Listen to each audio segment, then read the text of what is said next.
அதாவது உங்களோட குழப்பங்களை கொண்டு உங்களோட மாவட்டத்தில் வச்சுக்கொள்ளுங்க, அவங்களோட வீட்டுக்குள்ள வச்சுக்கொள்ளுங்க, அல்ல உங்களோட வீட்டுக்குள்ள வச்சுக்கொள்ளுங்க. சரியா? ஒன்று ஒன்று ஒன்று நான் சொல்லவா, இது வந்து எந்த டைம் இதை வந்து டிஸ்டர்ப் பண்ண வேணா, உட்காருங்க. சரியோ? ඔන්න එක ට්‍රැක් කරලා 2021 23 වෙනිදා අපේ සභානායකතුමා ලියුමක් දීලා තියෙනවා පොලිසියට මාව අරස් කරන්න කියලා. හැබැයි මට දැනුවත් இப்பொழுது எங்களுக்கு காணக்கூடியதாக இருக்கின்றது, இதில் வந்து அந்த என்னமோ அந்த சிவன் பூசையில கரடி பூந்த மாதிரி ஒரு சில கரடிகள் பூந்து விளையாடுவதையும் காணக்கூடியதாக இருக்கின்றது. கௌரவ உறுப்பினர் அவர்களே, இன்று காலையிலிருந்து இடம்பெறுகின்ற இந்த ඔබතුමාගේ නම හානියක් නොවන විදිහට සඳහන් වුණේ அமைச்சு தொடர்பிலான விவாதத்தில் கலந்து கொண்டு கருத்துக்களை தெரிவித்த அனைவருக்கும் எனது மனமார்ந்த நன்றியை நான் முதலில் தெரிவித்துக் கொள்கின்றேன். இன்று காலையிலிருந்து நாங்கள் தேடி பார்க்கின்ற போது பல உறுப்பினர்கள் பேசினார்கள்.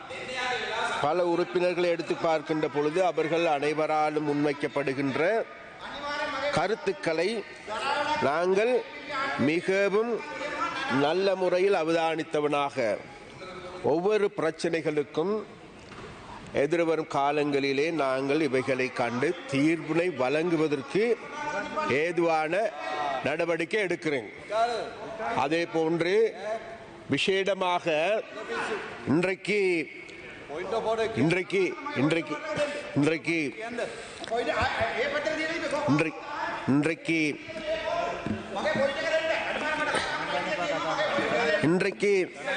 விசேடமாக இன்றைக்கு இந்த காலையிலிருந்து இடம்பெற்ற இந்த விவாதத்தின் பொழுது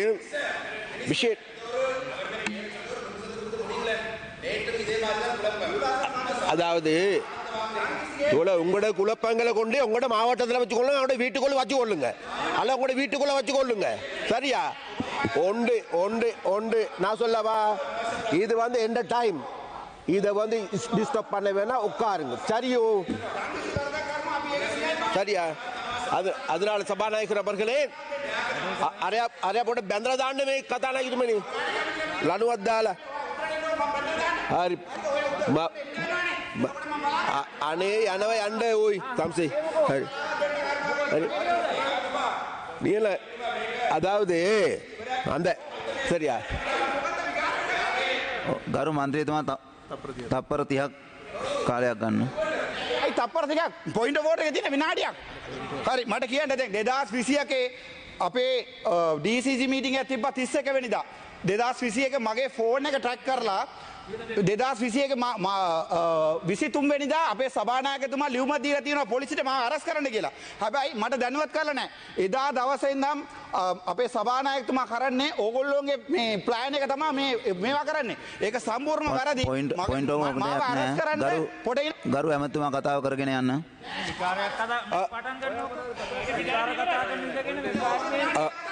கௌரவ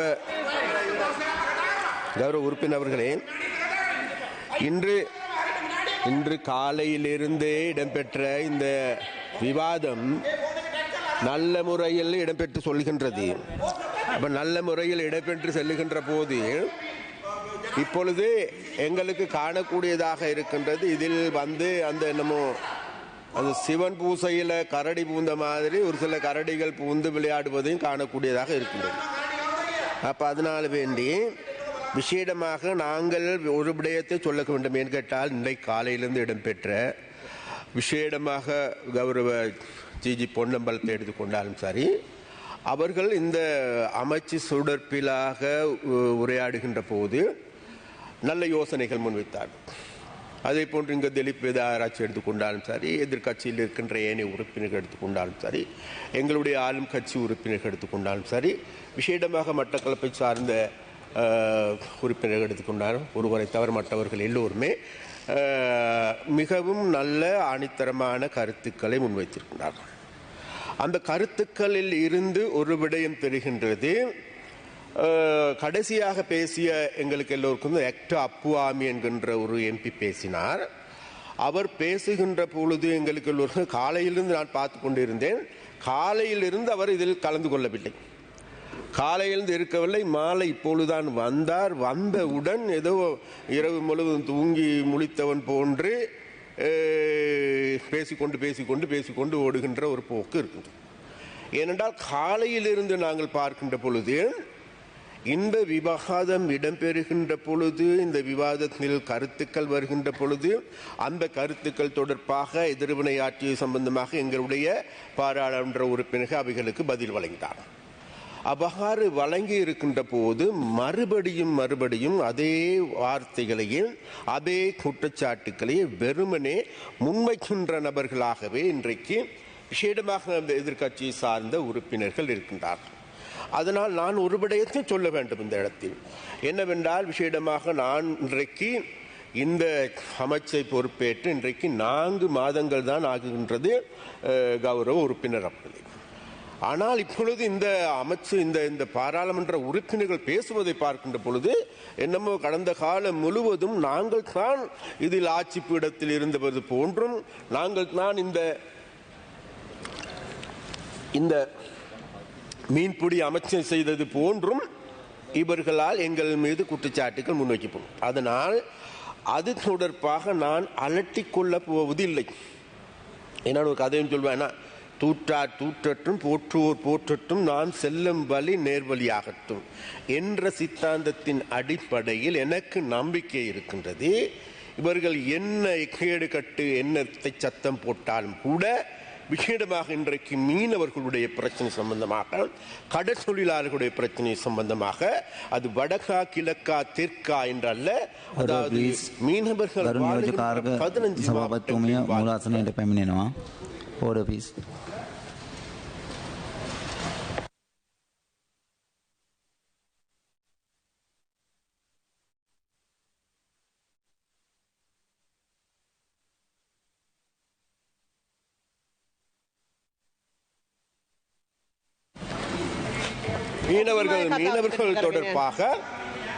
மீனவர்கள் தொடர்பாக மிக ஆழமான தேடலை நாங்கள் செய்து வருகிறோம். கடந்த 4 மாதங்களாக இங்கு இருக்கின்ற உறுப்பினர்கள் ஒரு விடயத்தை தெரிந்து கொள்ள வேண்டும். இந்த அமைச்சை நாங்கள் பொறுப்பேற்கின்ற பொழுது, அதாவது சிஎஃப்சி என்கின்ற சிலோன் பிஷரிஸ் கோர்பரேஷன் எடுத்துக்கொண்டாலும் சரி, நெக்னா நிறுவனத்தை எடுத்துக்கொண்டாலும் சரி, சீனோர் எடுத்துக்கொண்டாலும் சரி, நோத்னி எடுத்துக்கொண்டாலும் சரி, எங்களின் கீழ் இயங்குகின்ற, எங்களுடைய அமைச்சின் கீழ் இயங்குகின்ற 6க்கு அதிகமான நிறுவனங்கள் இருக்கின்றது.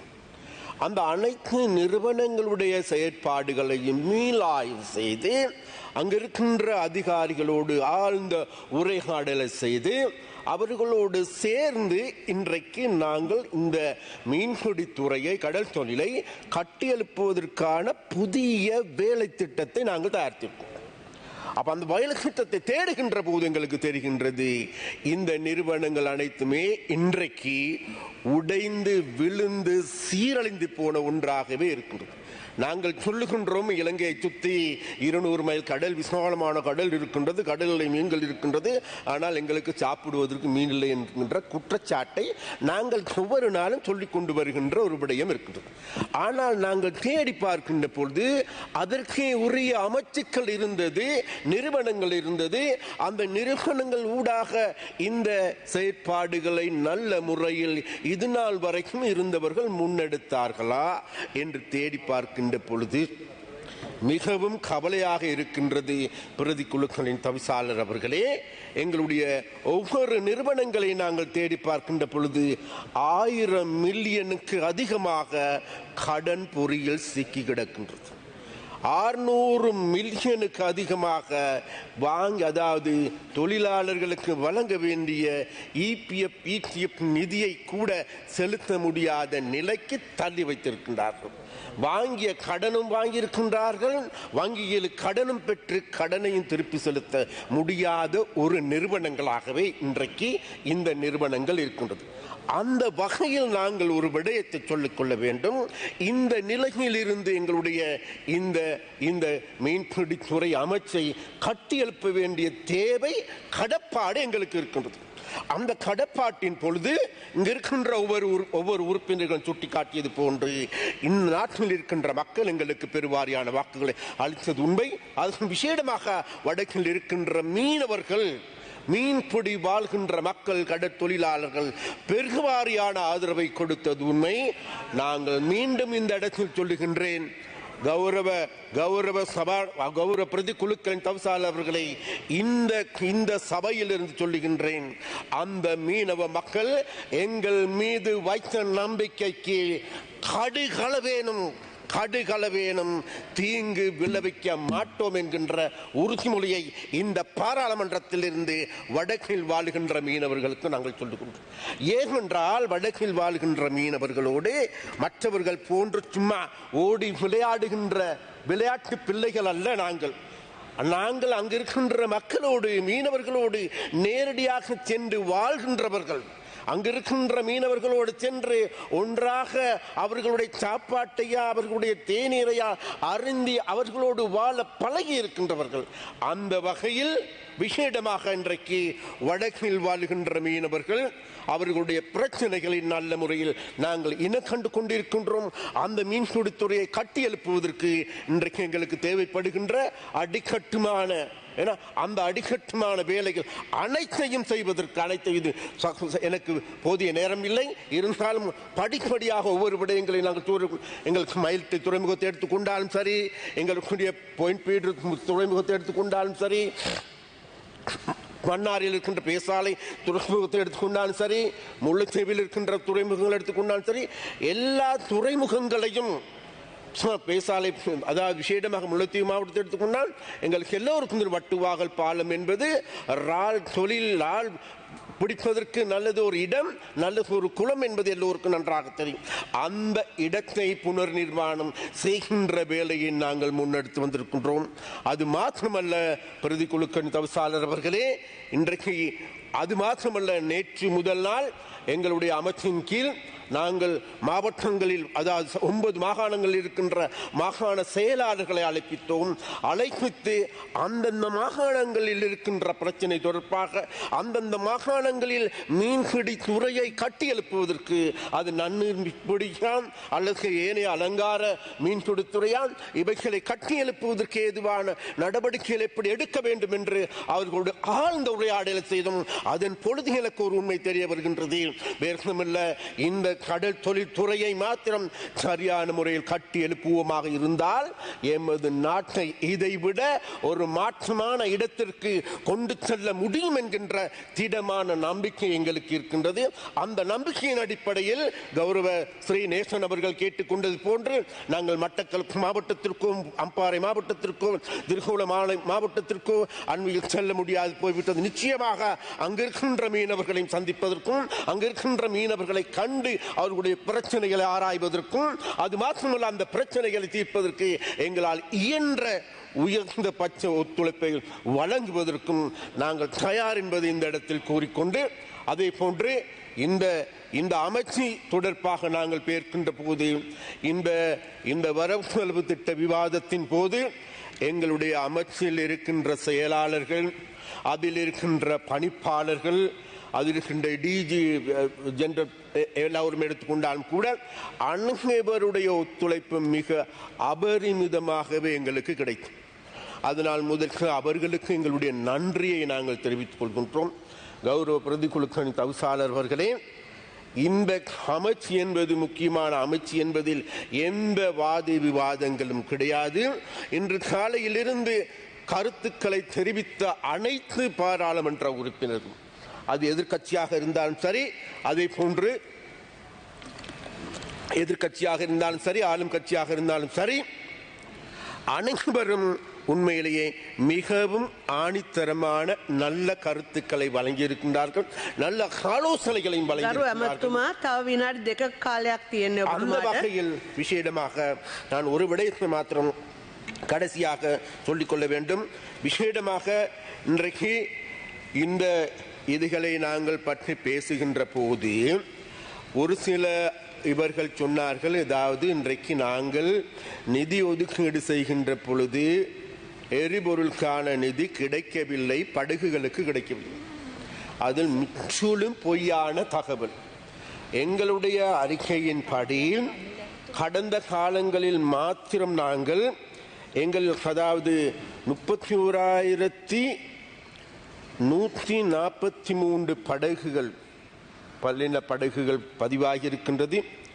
அதில் அவைகளுக்கு நாங்கள் தேடி பார்க்கின்ற பொழுது அதாவது 8 மில்லியனுக்கு அதிகமான ரூபாய் நாங்கள் அதாவது மானியமாக வழங்கியிருக்கின்றோம்.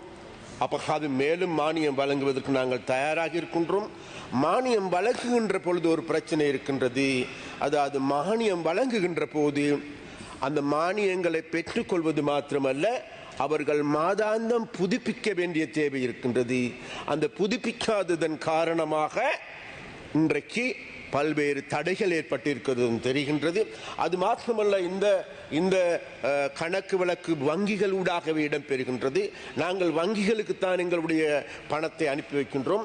அந்த வங்கிகளுக்கு அனுப்புகின்ற பொழுது அவர்களால் வழங்கி இருக்கின்ற அந்த அவர்களுடைய கணக்கு இலக்கங்களில் பல்வேறு குறைபாடுகள் காணக்கூடியதாக இருக்கின்றது. அந்த அதை நாங்கள் நிவர்த்தி செய்து கொண்டு சொல்லுகின்றோம். அந்த குறைபாடுகளின் காரணமாக மறுபடியும் நாங்கள் அவர்களை தொடர்பு கொள்ள வேண்டியிருக்கின்றது, மறுபடியும் புதுப்பிக்க வேண்டியிருக்கின்றது. அவ்வாறான ஒரு சிலருடைய காலதாமதங்கள் இருக்கின்றது தவிர வேறு எதுவும் கிடையாது. அந்த வகையில் விசேடமாக நாங்கள் இந்த பிரச்சனையை கூடுதலான கவனத்தை எடுத்திருக்கின்றோம். அது மாத்திரமல்ல, மேலும் மில்லியன் 3000க்கு அதிகமான மில்லியன் ரூபாய் மிச்சம் இருக்கின்றது. அந்த பணத்தையும் நாங்கள் எதிர்வரும் காலங்களில் இதே மீனவர்களுக்கு, இதே மீன்பிடியில் ஈடுபடுகின்ற படகுகளுக்கு எரிபொருள் மானியமாக வழங்குவதற்கு நாங்கள் தீர்மானித்திருக்கின்றோம் என்பதை இந்த சபையில் நாங்கள் சொல்லிக்கொள்ள வேண்டும். அது மாத்திரமல்ல கௌரவ பிரதிகுலுக்கள் தவிசாளர் அவர்களே, இன்றைக்கு எங்களுக்கு நன்றாக ஒரு விடயம் மாத்திரம் தெரிகின்றது என்னவென்றால், விசேடமாக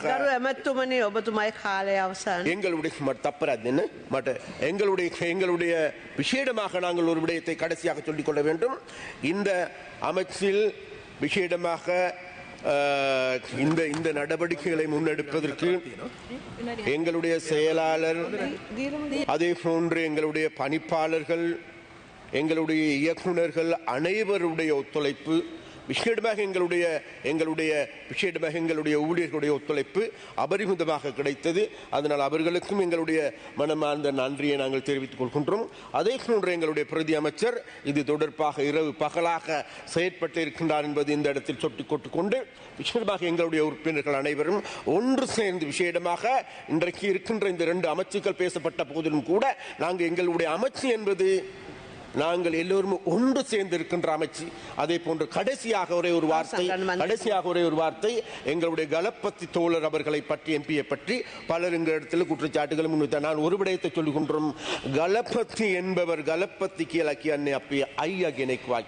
එම නිසා එයාට අපි ආදරේ, එයා අපිත් එක්ක එකතු වෙලා ඉන්නේ, එයා අපිත් එක්ක වැඩ කරන්නේ. අනිත් එක ඒ නිසා මේ කවුරුහරි හිතනවනම් ගලපති අයියා කොටලා මේ ප්‍රශ්න වෙනස් කරන්න පුළුවන්. ඒ වන වෙන්නේ නැහැ. ගලපති කියන්නේ ගලක් වාගේ මිනිස්සු. ඒ නිසා අපි එයාට හැමදාම ආදරේ, එයා හැමදාම අපිට මඟ පෙන්වන නායකයෙක් කියලා කියා ගන්න ඕන. ඒ නිසා බොහොම ස්තුතියි කියලා. பாராளுமன்றத்தின் இன்றைய அமர்வில் கடற்றொழில் அமைச்சர் ராமலிங்கம் சந்திரசேகரனுக்கும் பாராளுமன்ற உறுப்பினர் ராமநாதன் அர்ச்சுனாவிற்கும் இடையில் வாக்குவாதம் ஏற்பட்டது.